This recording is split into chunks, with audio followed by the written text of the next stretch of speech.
Hey, it's Tamara here, weathering this ice storm and working on some social media audits and content plans for some clients, and thought I'd take a quick moment because I saw a post on Facebook that kind of inspired what I'm going to talk about and some of the things I've been seeing coming up in audits lately as well. So, I think one of the things a lot of my clients do really well is they do a really great job of promoting and selling. And the goal and objective of that promoting and selling that they do is to get new customers. And there is absolutely nothing wrong with that. However, in some cases, either they are noticing an increase in what it costs to acquire a customer as compared to what it may have cost last year, 6 months ago, even a couple years ago. They also just may not even have that ad spend because they have a slowdown in revenue as consumers are tightening their spend and their wallet, which is something that I actually read about in an industry newsletter this morning. And it just, one thing that I constantly have to remind people is that they have a valuable asset. So I'll ask a question like this. Do you have a customer who has paid you? And they will look at me like I'm crazy, like, yeah, fool. Why else would I be in business if I didn't have a customer who paid me? And then I will ask them, how many have paid you? And then they'll go through the motions and they'll be like, well, this many paid me this week, or this many paid me this month, or this many paid me this quarter. And I'll go back to them and I'll say, how long have you been in business? 7 years. Okay. And how many people in that 7 years have paid you at least $1 at least one time? And the light bulb still is not going off when I say, so in 7 years, you've had over 400 people pay you, and you don't understand the asset that you actually do have in your possession, right? And the problem is sometimes that they don't have that list of people who've actually paid them, but in a lot of cases, they have a good enough portion of that list, right? And so the reason that existing customer list is a value to you is that is one of the most cost-effective ads you can run on Facebook, is to your existing customer list, right? So we spend a lot of money. I won't say chasing, but we spend a lot of money acquiring new customers, right? And my theory, my hypothesis is that in many cases, you probably would be better suited to really deepen the relationship with your existing customer, develop a pipeline of referrals from that existing customer, right? And by doing that, you're not only lowering your cost because Facebook does not have to do the work of finding the people for you. You've already found the people and they've already bought from you. Because remember, a couple things from my sales philosophy. Number one, it's just as easy to sell something for $10 as it is to sell it for $100 as it is to sell it for $1,000. That's all in your head, right? So that's the first thing. The second thing is it is much cheaper to get an existing customer to buy from you again than it is to get a new customer. So there's always this fine balance between getting new customers, because that is the lifeblood of your business. You do need new customers, right? But do you need as many new customers as you think if you just really spent some time and balanced that effort of getting new customers with cross-selling and deepening the relationship with existing customers, because they're going to be more likely to buy from you than someone that they don't know, because they know, like, and trust you enough to have bought from them, right?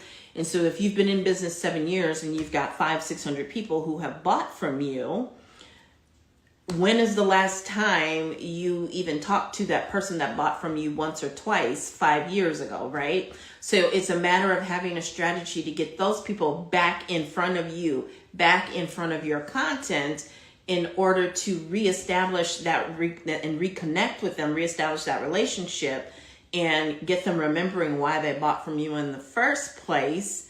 and even reaching out to some of them one-on-one and having conversations with them, not to sell them, but just to reestablish the connection and get them back into the fold, get a re-engagement email sequence going, for example. And these are things that, as we are moving into, I don't like to speak negative things into existence, but the reality is inflation, food costs, and even housing costs have a lot of people really re-examining and very cautious and prudent of where they're spending their money, and rightfully so, right? And so because of that, we have to become more creative as businesses who intend to, quote unquote, weather the storm.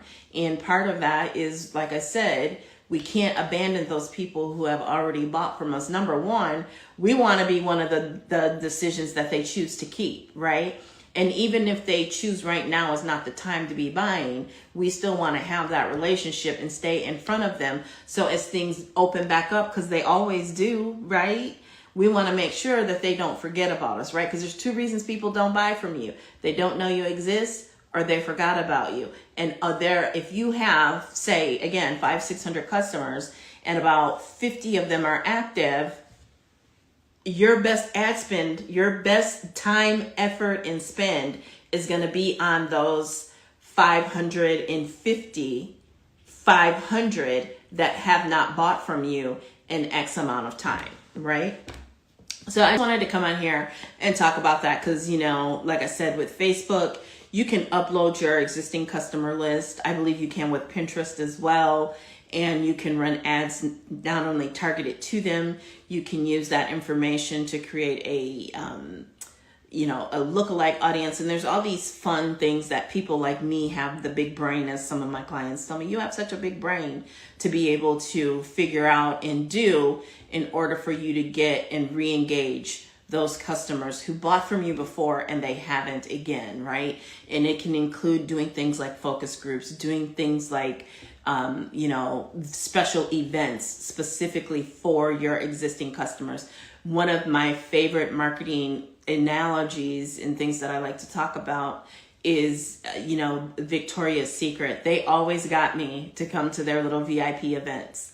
I was always at the little VIP events for some private shopping. They might sometimes have champagne or wine, and the store was closed to the public, and they would have a DJ. BB was another store that used to do this, right? So it doesn't have to be in person, but it can also be virtually. But if you're online, don't rule out doing things like meet and greets in person. And as you're out and about expanding your network, letting people know, hey, this is where I'm at, come meet me. If you're attending a conference, if you're attending a convention, making sure that people know you're there so that they can meet you in person and take pictures, because now they're helping spread your word. They're helping spread your message when they take that selfie and they post that selfie. And so you really need to, if you do not have that strategy for reaching your existing customers and deepening them and leveraging the relationship with them and compensating them for it, by the way, then you need to be, running an audit with me. Let's sit down, let's do a VIP day, and let's get that strategy started, developed, and start rolling that out for you, because it's going to be more and more crucial as we haven't even really touched the surface of what's, happening economically. We've been shielded from a lot of it, but some of those breaks and those stops are starting to come off, and it's going to impact your customers that, rely on certain demographics and things like that. And just in general, the food costs and housing costs have really made it difficult for a lot more people. And some of the spend that people used to do is just not there. So how do you stay in front of your customer? Number one, how do you develop and continue and deepen that relationship? And how do you cross-promote products to them? How do you sell more to them? And lastly, how do you, leverage them to lead you to more buying customers like themselves, right? Because we want to spend money to acquire a customer, but these times, such as now, really, really call for us to do it in a very strategic economical and even creative way to maximize that budget we have to acquire a new customer. I'm not saying we're giving up on acquiring new customers. I'm saying we're going to get really creative with it and really maximize those dollars by allocating some of that time, effort, and expenditure on your existing customers to really make a solid foothill for you, and then also acquire customers at the same time. So just my thoughts. You always know where to find me for additional insight and, like I said, to book that audit. That's where I actually like to start with most people, is to either do an audit or a half-day VIP session where we really work together and nail some things down. And then from there we can develop the strategy, and from there we can begin executing and implementing it. But sometimes it's good to just start in those little phases and get you some small wins, and then we go from there. I will talk to you later. Bye.